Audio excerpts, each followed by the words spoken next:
All right. I want to go from one damn good guest to another damn good guest. We're joined with the man himself, Danny Haiphong. Danny Haiphong is a journalist, geopolitical analyst. You can find him on Twitter at geopoliticsdh and on YouTube at geopolitics Haiphong. I want to make sure I got that right. How you doing, Danny? You doing okay, man? Yeah, I'm doing all right. Great to be here, Jamal. No, man, it's great to have you. Um, Hegseth is a lunatic. Let's start there. Hegseth is a lunatic. So Hegseth went to Singapore and he gives a deranged, if we need to fight China, and we will fight and we will win. I mean, like it was that level of speech. And just so the audience can get a taste of this, of how outlandish the speech was. For one, let's be very clear. The US is surrounding China militarily, this kind of Hobbes choice or Hobson choice. You also have the situation where they are military in Taiwan as we speak, something that is way over a red line with China. And so as he's given the speech, just keep in mind, A, they are doing everything that he's claiming he is not doing in the speech. Let's play. Let's,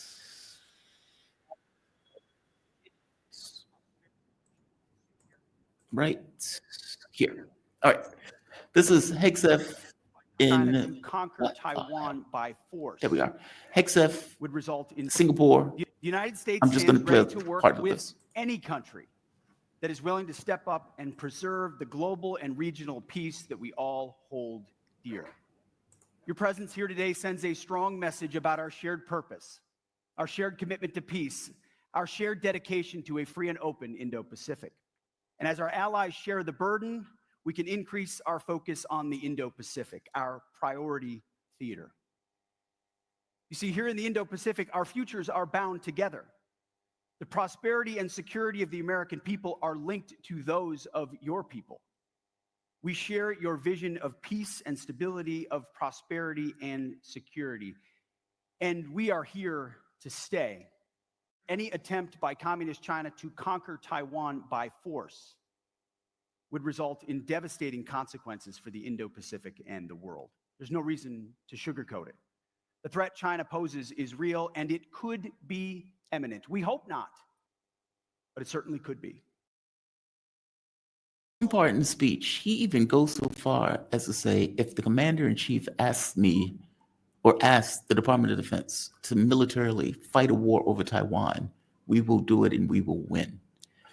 That speech is outlandish. I mean, like he talks about, we're not here to be conquerors. We're not here to conquer China. We're not here to surround China. And as I point out, he's doing all of that. Like, this is astonishing. And one last part before I let you in.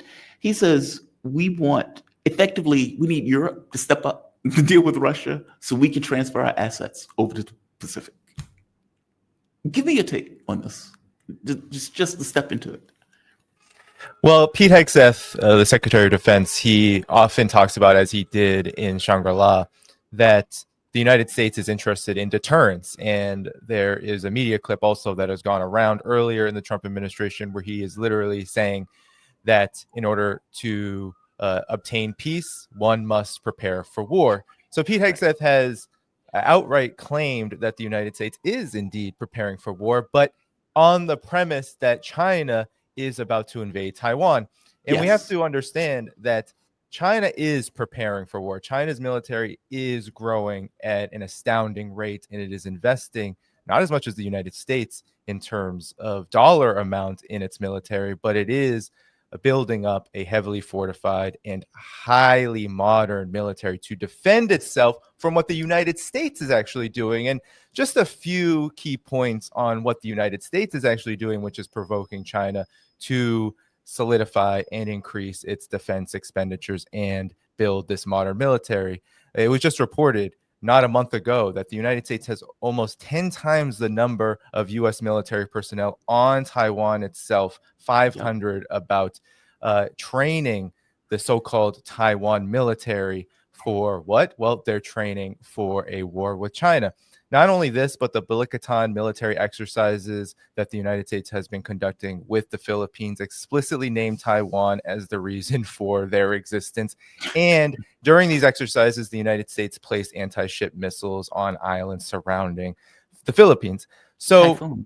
Yeah. the United States is preparing for war with China, but it is an incredibly, just an absolutely astoundingly suicidal mission.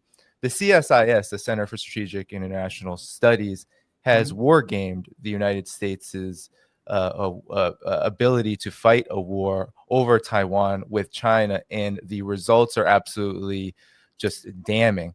So one of the key issues I know you've been covering, Jamal, is the United States' military industrial capacity is actually quite weak. And we've seen this with Ukraine. People might remember that during the Biden administration, when he green-lighted ATACMS missiles to be launched, against Russia on Russian territory by Ukraine, what ended up happening in just a couple of months is that Ukraine used up about its 40 or so ATACMS missiles that it was given, and that was it. There are no more ATACMS. It's not the Trump administration cutting off ATACMS missiles necessarily from Ukraine right now. It's a deliberate policy, but actually there just are no more ATACMS missiles to give. And this is actually a big problem across the board for the United States' military, and it's been reported by CSIS in these war games that if you take, for example, the long-range anti-ship missiles that have just been stationed in and around the Philippines, targeting and pointing to Taiwan.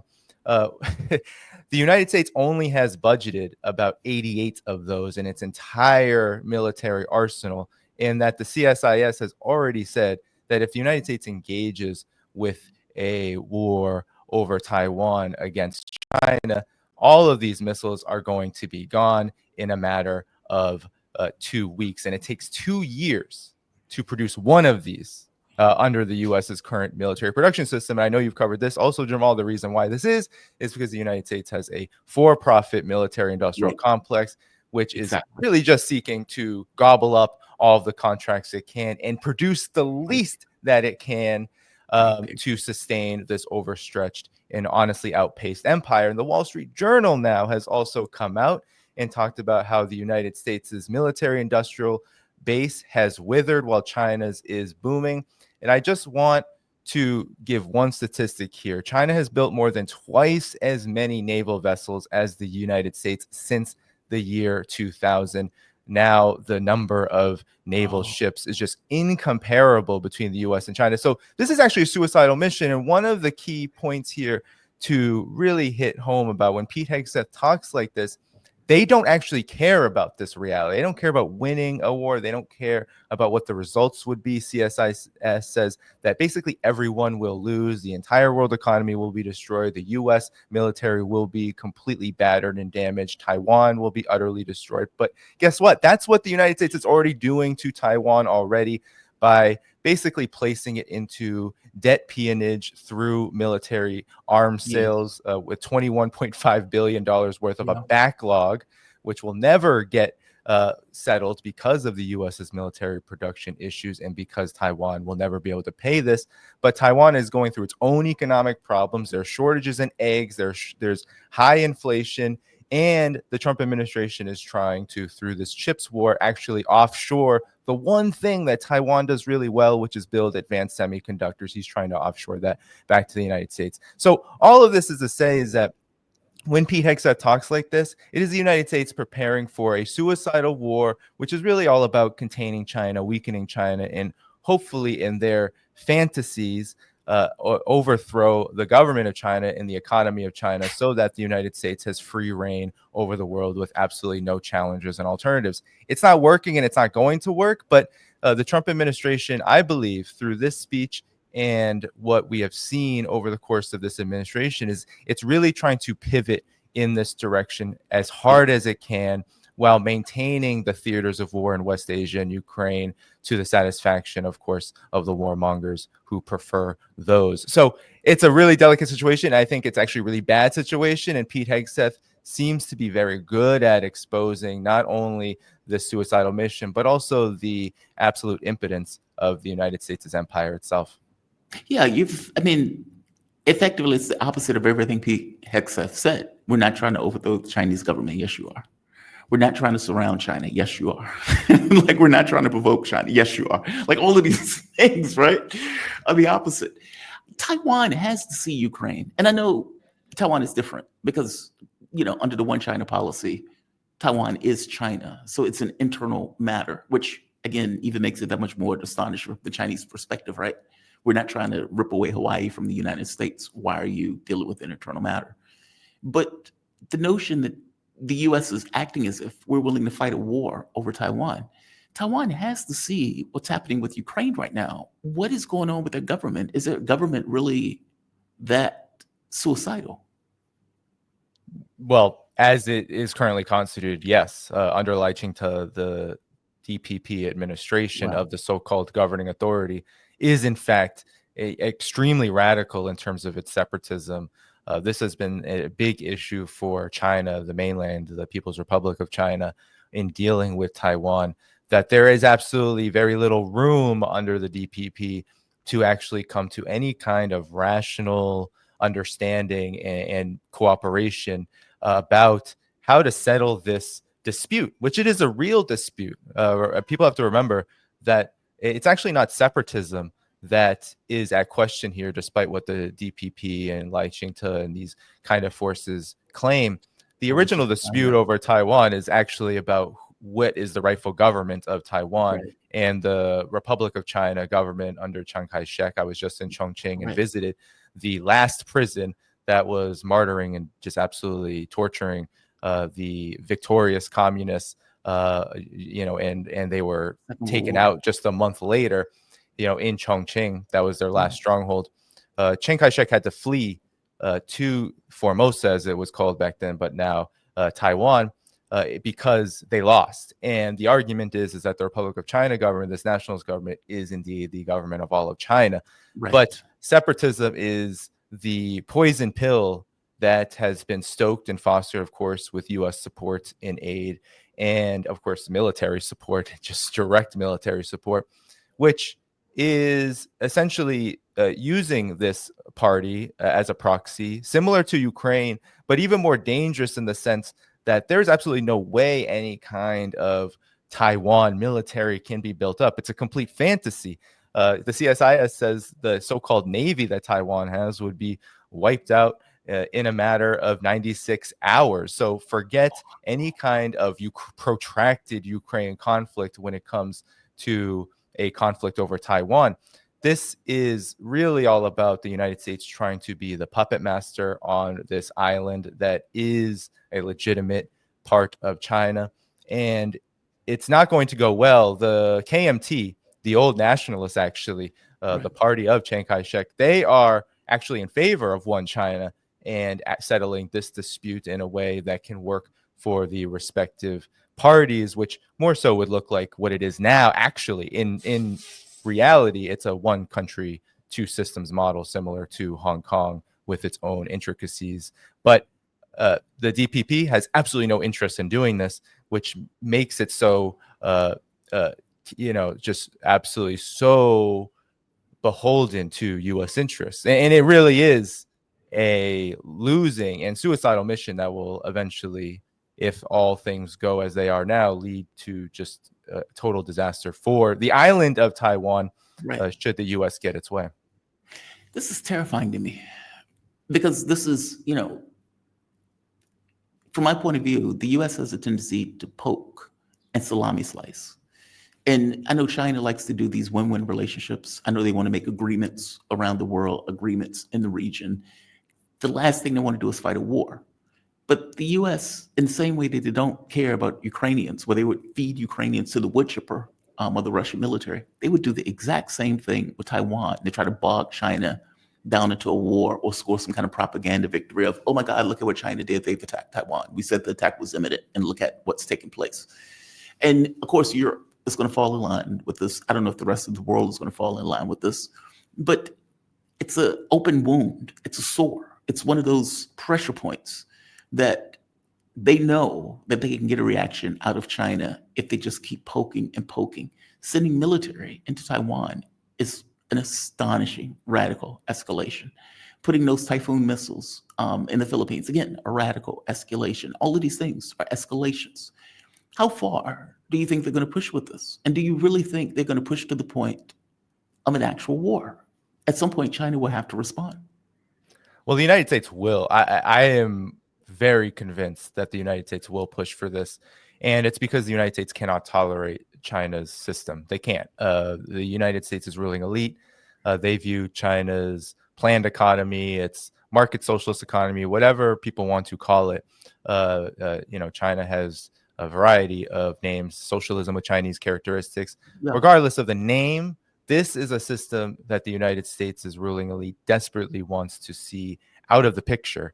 And so the United States, its leadership, not the people of the United States, but the government, the presidential administrations, the Pentagon, the intelligence agencies are foaming at the mouth now. They're making entire absolutely ridiculous videos trying to, the CIA is recruit Chinese officials in an absolutely hilarious way. But so the United States' political system, its power structure, its imperial albatross, that wants to push. China, though, and I think this is where the good news is that China has been playing this very well. People often talk about how Russia has been maneuvering the special military operation in Ukraine. Well, China has been maneuvering cross-straits relations since the advent of New China, 1949. We have to remember that there were two Taiwan Straits crises during the beginning period of the New China, the Chinese Revolution of October 1949. And both of these crises were very much a theater of war, where the U.S. actually threatened to drop nuclear bombs onto China. And we have to remember during this time, during the first Taiwan Straits crisis, China was also aiding Korea in its liberation war against the United States. So all of this to say is that China has been maneuvering this for a very long time. China is very firm in its position, but China also has a very principled policy that is widespread in terms of its support from the Chinese people, which is there's no moving on Taiwan being part of China, and that everything will be done first to ensure that there's peaceful reunification and a peaceful resolution of any disputes that exist between authorities on Taiwan and the People's Republic of China government, up until, of course, the United States interferes and stokes separatism. It is there where everything is off the table and it will be war. So China has shown this on numerous occasions, which is why the Indo-Pacific Command is panicking so much. It's why Pete Hegseth is talking like this. The United States' military brass is actually very concerned about what China was able to demonstrate in multiple military drills that have occurred since the United States began sending U.S. officials, most famously Nancy Pelosi, in August of 2023. Those military drills sent a strong and stark message to the United States' military brass that in a matter of minutes, China could basically form a chokehold around the island, and it would essentially be, especially on the economic realm, game over for everything that the United States is trying to do. So that is frightening the United States' military brass. They don't really know what to do about this. The hope is that if the United States can, and you mentioned it earlier, there's a huge noose militarily around Taiwan, and the late John Pilger talked about this in The Coming War on China in his documentary all the way back in 2016.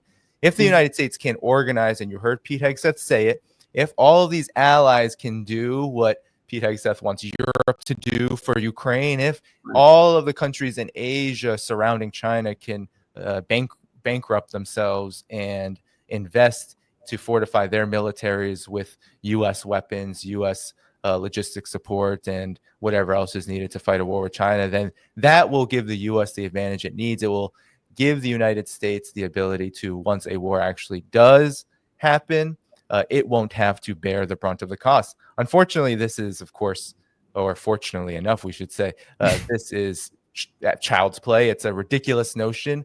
ASEAN countries, Southeast Asia, the Asia Pacific, the economic ties are so strong that even in just a trade war on China, South Korea, Japan, they were forced to show their unity with China, at least on the economic realm, even if they disagree and are hostile on every other front, that they had to come and say, no, we need to actually form stronger bonds with China, because if we don't, we are toast and we are finished. So that is to say that yes, the U.S. military brass, the United States' political establishment, the ruling elite, those who control foreign policy, they are definitely going as fast and as hard as they can in a period of crisis for the U.S. empire to prepare for a war with China.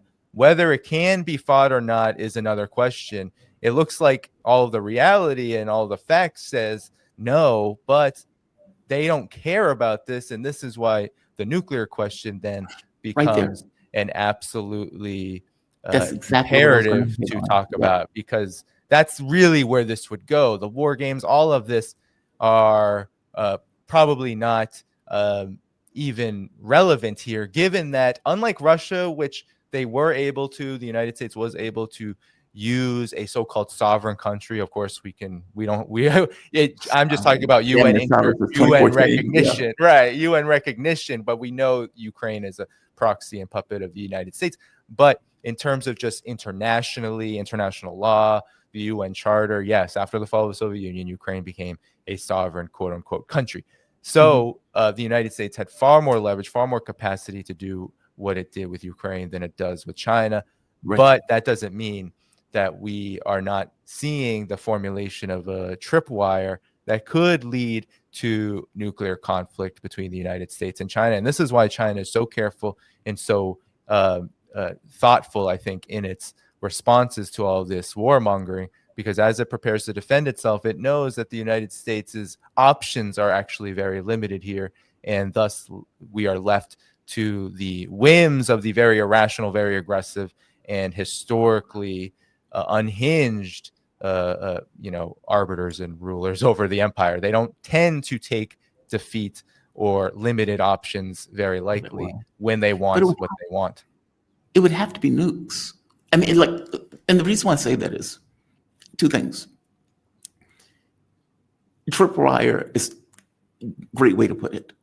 Because at a certain point, the US salami slices, let's say the one China policy, and they establish, let's say they start off at a 10, and then they move to an 8, and then they establish themselves at an 8, and then they move to a 7. And they keep doing that. And so any one salami slice can be considered, okay, well, we're not going so far as to try to provoke a reaction through China. But if you look at the course of, let's say, 10, 20 years, okay, well, you've moved 6 or 7 rungs on that particular ladder. At some point, you get to, okay, now we're declaring independence, which all hell breaks loose. And I don't know how they fight that war short of it being a nuclear war, which nobody wins. Like, even this notion of bringing aircraft carriers, how do you even get aircraft carriers into the Chinese waters without them being knocked down from China, even if China doesn't put a boat even in the water? Just this notion of hypersonic missiles can knock those things out of the water before they even get close. I don't know how this works short of some kind of nuclear war. Yeah, and China knows this, and that's why China has been doing what it's been doing for many decades, which is hiding strength and biding their time. That is what China is doing. China is primarily focused on, while it is building this modern military, the United States should be, even though I disagree with all of the Western mainstream media reports that hysterically panics about and tries to stoke fear about China's military capabilities. The reality is exactly as you said, Jamal. Yeah, China does have hypersonic missiles. China is outpacing the U.S. military at this moment on every single front. And it just came out with the largest aircraft carrier maybe ever known to man. There's advanced, jets that have been released. Those that were used in the India-Pakistan conflict, those are old compared to what China is rolling out now. So, in a big thing that the Wall Street Journal talks about in its latest piece on the widening gap between the U.S. military and the Chinese military is that it's not just military arms. People really get obsessed about the arms to arms comparisons, but it's about the entirety of the production process. It's about the fact that when it comes to, for example, industrial workers. The United States has about 17 million of those, and China has over 160 million of those. So you're talking about China being able to, in a very rapid process, which we saw during COVID, building a hospital in a week, which we've seen in China's rapid development of its technological base and advanced technologies. China has the ability, when it is cornered, when it is threatened, to immediately repurpose its economy for its own needs.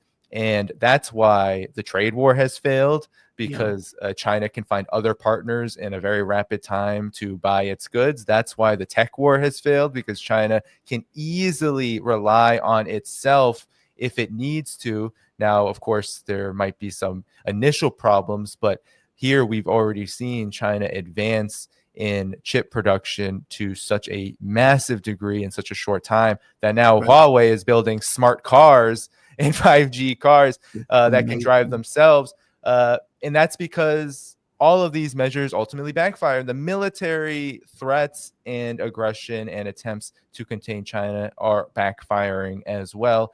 And yes, it can only but lead to nuclear war. So China is doing everything it can to avoid this. It is playing a much different game. It is trying to build the world that not only it wants to see, but arguably that the vast majority of the world wants to see, which is a more just and fair world order that prioritizes development, it prioritizes multilateralism, multipolarity over unipolar dominance, full spectrum dominance, and military aggression.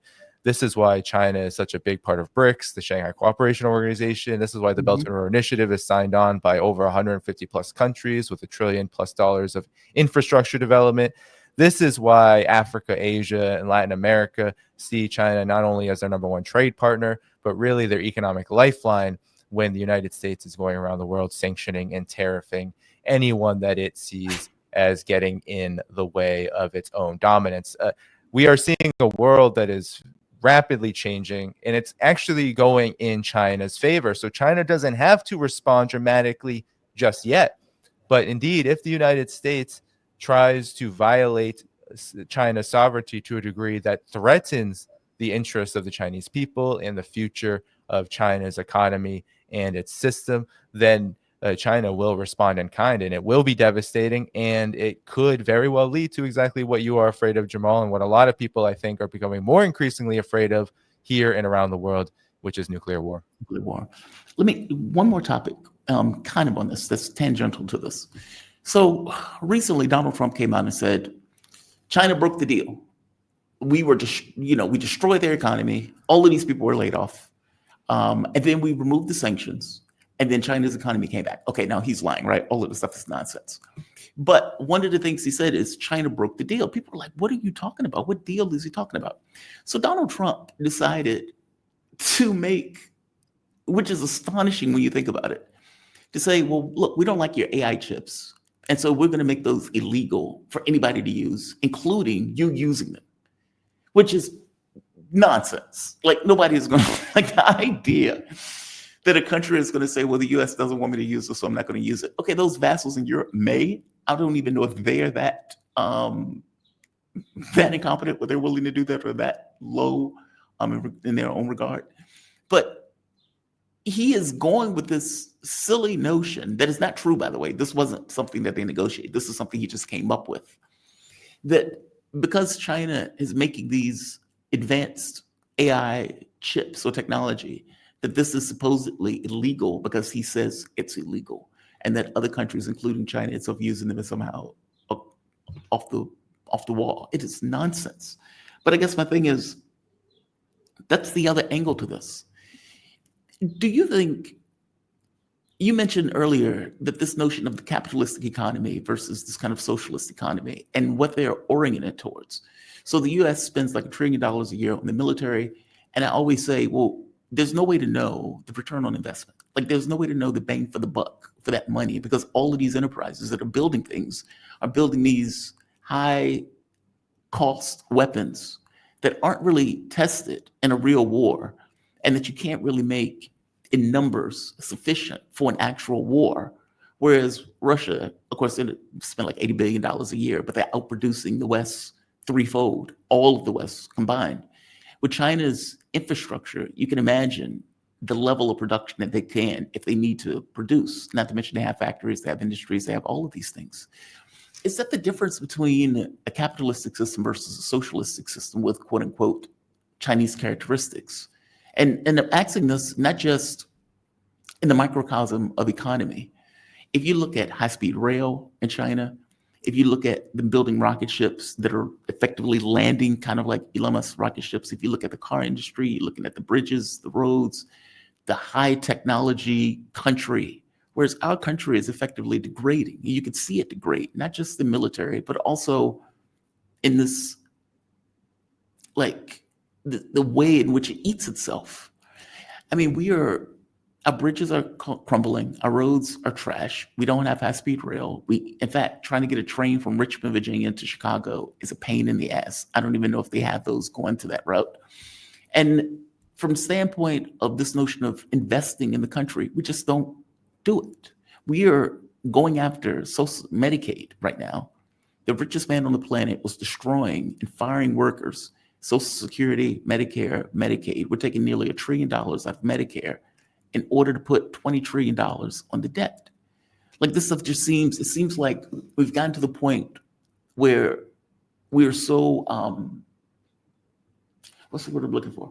We're eating ourselves. We're kind of carnivoristic. That's not the right word for it, but Cannibalistic. Cannibalistic, thank you. Yeah, That cannibalistic. we're effectively eating ourselves. Whereas China, their philosophy seems to be different. The bang for the buck seems to be there in a way that it's not in the United States.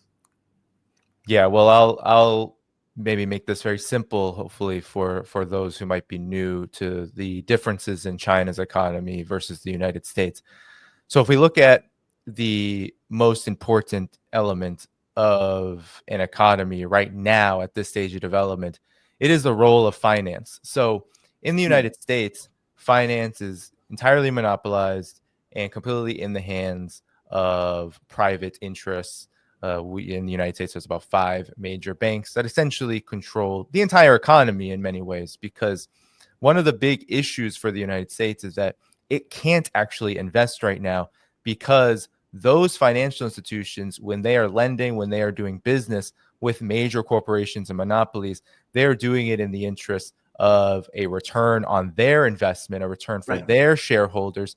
And thus, what we have seen and what economists like Michael Hudson have talked about is this huge proliferation of debt. Because what do private banks, what do private lenders really like? Well, they like debt that can accumulate interest where they can get a bigger return on their investment. And this is actually what's happening across the board, even with some of the biggest monopolies. It happens with the weapons contractors. They are in debt to the financial institutions that are telling them, well, here is what we will give you so you can invest in XYZ. That is why this model is so bankrupt, is that the cannibalism is happening actually to the people, because it is the people that suffer the most when the banks are imposing debt on corporations, on people, and stifling investment so that they can get their return. In China, the banks, the financial system is almost entirely, if not entirely, government. It is public. There are no big 5 private banks in China that operate on the profit motive. Their banks operate on the motive of, well, how do we plan an economy and invest financially in what the government is saying are big priorities? So that is why you can see it in the CSIS reports. You can see it in essentially any economic and military reports on China from the think tanks, think tankistan in the United States. Their biggest issue always is that the United States looks at every single investment as whether it can get a profit from it. If it cannot get a profit from it immediately, it will not do it. And that is why all across the board, the United States is not investing in essentially anything. You mentioned rail. It will not invest in more rail because U.S. corporations and their banks that are essentially controlling investment, they say, well, if we do this, we are going to run at a loss for X amount of years, and that is unacceptable. While in China, they are willing to, the banks are willing to, more than willing, to print the money, to invest in the infrastructure and then get the returns later. That is the difference. And the returns, of course, are defined differently. It's not just how much money is made back. It's what kind of economy, economic development, what kind of standard of living can be raised for people who once didn't have access to this. I was just in China, and if you look at, for example, the high-speed rail example you were mentioning, and just the idea of transportation in general, I traveled from Shanghai to Wuhan in about 3.5 hours. That is essentially the distance from New York to Chicago, roughly. And I did that in 3.5 hours. And about 350 kilometers per hour, that the max speed of the train.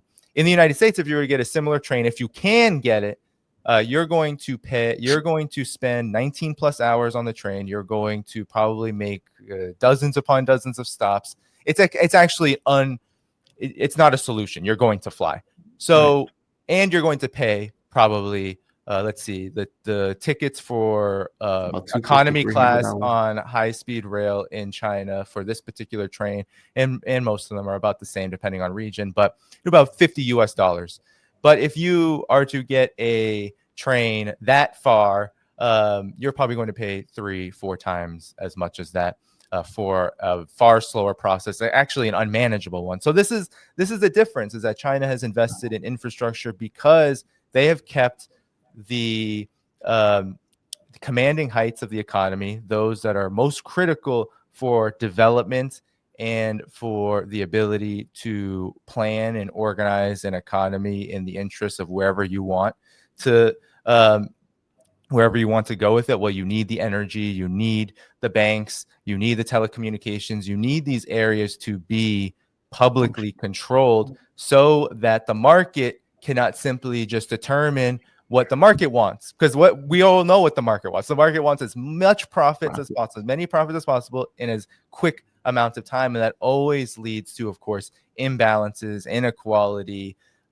and the problems now we are seeing reach a climax in the United States, a real peak in the United States, which is economic stagnation and, of course, the discontent and mass impoverishment of the majority of people in the U.S. That is really the difference, and it's why we are seeing China really win. When we talk about a war between the U.S. and China, China has actually already won in many respects because it's been able to, under the threats and pressure of U.S. aggression, to actually turn itself into the most successful economy in the world, and one that is quickly shaping up to be the future of the world order. While the United States actually has, through its pursuit of endless aggression, because it wants the banks and it wants its big monopolies to control the entire world and their markets, that has led to actually an exodus away from this world order of unipolarity the U.S. leads. So that's what we're seeing on a huge scale, and it's a path. I think it's a trajectory that we can expect to continue. That is, of course, until the people of the United States determine and decide that they want a different kind of destiny for themselves. But this radical greed wasn't there prior. I mean, maybe on some level it was, but if you think back, we built bridges, we built skyscrapers, we built subways. We used to build those things. And somewhere along the way, it just was off the table. It became, as you pointed out, how do we make as much money as possible? And having a political institution that is opposed to working for the interests of the public to just insulate itself, basically working for its own interests, whether matters or the, let's say, issues of the public matter less than profit. And not just profit for any particular business. When Donald Trump was over in Saudi Arabia, he was over there making money for certain people. It had nothing to do with us. And even if you look at the money that he's given to Republicans, that $5 trillion, $20 trillion on the debt that they're talking about, we're already $36 trillion in debt. And they're gutting services to do that. That is astonishing. Like, meaning there's a rot in the way our society is functioning, in a way that doesn't seem to be the case in China. They have competent leadership. We had Joe Biden, who was out of his mind. We now have Donald Trump, who's out of his mind. Donald Trump was there before, who was out of his mind. Kamala Harris wasn't a viable choice. Like, so our political system's not even churning out competent leaders. Do you think that is a systemic issue? Meaning, it's not the individual leader per se. It's a capitalistic system that functions in a particular way that over the course of time, they've gotten more efficient at, let's say, pulling profit out of that system, even using the political branch to do so. Whereas in China, it's a communist system that effectively rides a capitalist system, meaning they've put a lash on the dog and is riding the dog in order to get as much profit out of it as possible. But civilian public control is still the primary. Whereas in the US, it's not really the case. It's purely profit oriented. And that seems to be unsustainable as a way of in the political affairs of the country.